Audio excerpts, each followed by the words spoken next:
Ever wondered how to make the delicious Moroccan Seffa at home? Welcome to a journey to the heart of Moroccan cuisine. Today we're exploring the art of creating Seffa, a traditional dish that's a delightful orchestra of flavors. At its core, this dish marries tender chicken, delicate vermicelli, the warm spice of cinnamon, and the nutty crunch of almonds. An exotic blend that's a true testament to Morocco's rich culinary heritage.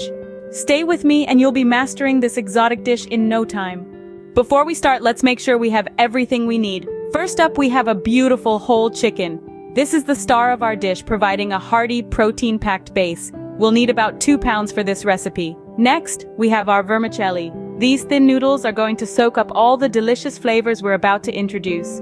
We'll need roughly 1 pound. Butter is next on our list. It's not just about adding fat or richness to the dish, but it also brings a smooth, creamy texture that's absolutely essential. We'll need about half a cup. Our next ingredient is a humble onion. This will add a lovely depth of flavor to our dish. 1 large onion should do the trick.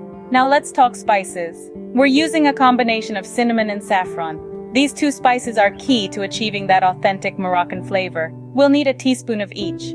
Of course, we can't forget about the basics, salt and pepper. These will help to enhance all the other flavors in the dish. A teaspoon of each should be enough.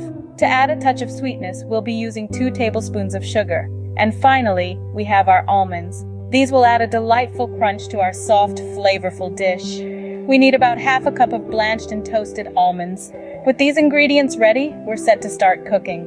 First up, it's time to prepare our chicken. Our journey into the heart of Moroccan cuisine begins with the chicken. This is the soul of our Seffa dish, so we want to give it all the care it deserves. First things first, the chicken needs to be cleaned. Rinse it under cold running water, making sure to clean the inside cavity as well.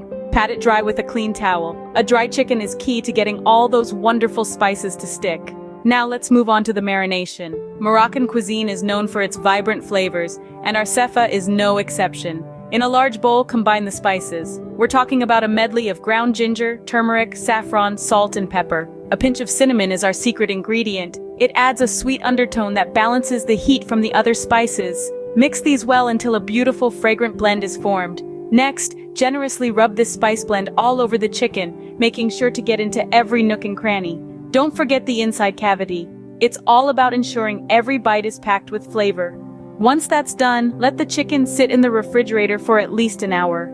This allows the spices to penetrate deep into the meat, infusing it with their aromatic goodness.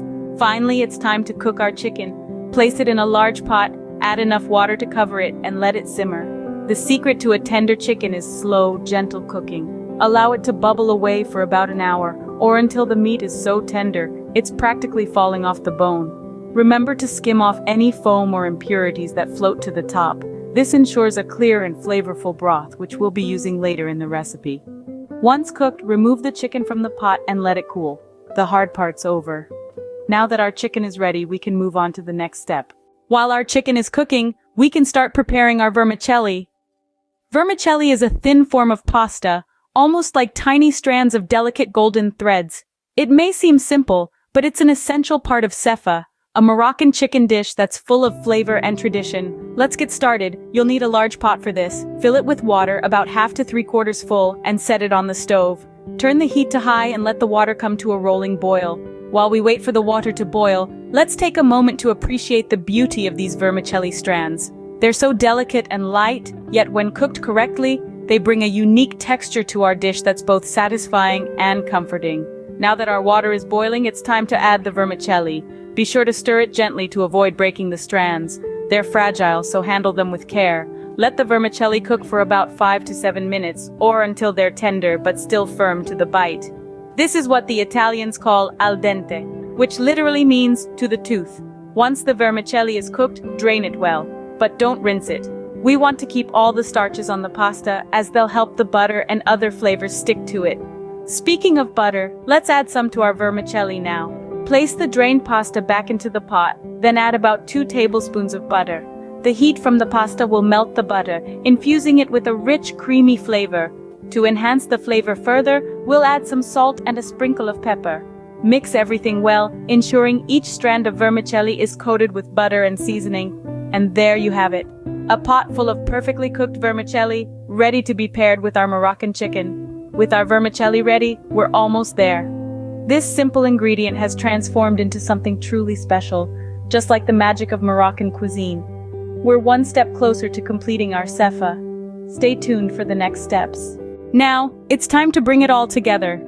In Moroccan cooking, the art of layering is a crucial technique that's often used to heighten the flavors and textures of a dish. And for our Seffa, Moroccan chicken with vermicelli, this couldn't be more true. Let's start with the foundation of our dish, the vermicelli. It's been prepared and steamed to perfection, fluffy and bursting with the aromatic spices we added earlier. Spread a generous layer of this golden, fragrant vermicelli at the bottom of your serving dish. This base layer will absorb the juices from the chicken and the subsequent layers, marrying all the flavors together. Next, we have our succulent chicken. It's been simmering away, absorbing the flavors of the rich broth and spices. Now, it's time for it to shine. Place the chicken pieces on top of the vermicelli layer. Make sure to spread them evenly across the dish so that every bite promises a piece of this tender, flavorful chicken. But we're not done layering yet. The final layer is another generous serving of our spiced vermicelli. Spread it over the chicken, covering it completely. This top layer of vermicelli is like the lid on a treasure chest, concealing the gems within, in this case, our succulent chicken. Layering in Moroccan culinary arts is not just about aesthetics, although a well-layered dish is undoubtedly a sight to behold. It's more about the interplay of flavors and textures, creating a symphony of taste that's more than the sum of its parts. Each layer contributes its distinct flavor and texture, and when you dig in, you get a bit of everything in each bite, a true feast for the senses. So there you have it, our Seffa, Moroccan chicken with vermicelli, beautifully layered and ready for its final touches. It's a dish that's as delightful to put together as it is to eat. Our dish is assembled and almost ready to serve. Finally, it's time to add the finishing touches to our Seffa. The garnishing stage is where we get to play with the aesthetics of our dish and create an enticing visual appeal that matches the rich and delicious flavors we've lovingly crafted. First, we'll be using cinnamon. This warm and aromatic spice is quintessential to Moroccan cuisine, and it will add a beautiful depth to our Seffa. Sprinkle it lightly over the dish, creating a delicate dusting that will enhance the fragrance and flavor. Next, we'll add sugar. The sweet granules will balance the savory notes from the chicken and the spices. And it's not just about the taste. The sugar will also add a nice, subtle sparkle to our dish. Sprinkle a generous amount of sugar evenly over the cinnamon. Now, let's move to the almonds. Toasted to perfection, these nuts will bring a delightful crunch, contrast beautifully with the soft vermicelli and chicken, and add an elegant touch to our Seffa. Scatter the almonds across the top of the dish, letting them fall where they may, creating a lovely random pattern that's visually appealing. And remember, it's not just about looking good, it's about tasting good too. Each of these garnishes adds its own unique charm to the dish, enhancing and complementing the flavors we've built up so far. Now, for the final step, serving. Moroccan Seffa is best served hot, letting the steam carry the aroma straight to your senses, teasing and tantalizing before you've even taken a bite. So don't let it sit around too long. Serve it up right away and let the warm, comforting flavors envelop you. And there you have it, a delicious Moroccan Seffa right from your kitchen. Each spoonful is a journey to Morocco, an experience of its rich culinary heritage, and a testament to your skills as a home cook. So go ahead, dig in and enjoy.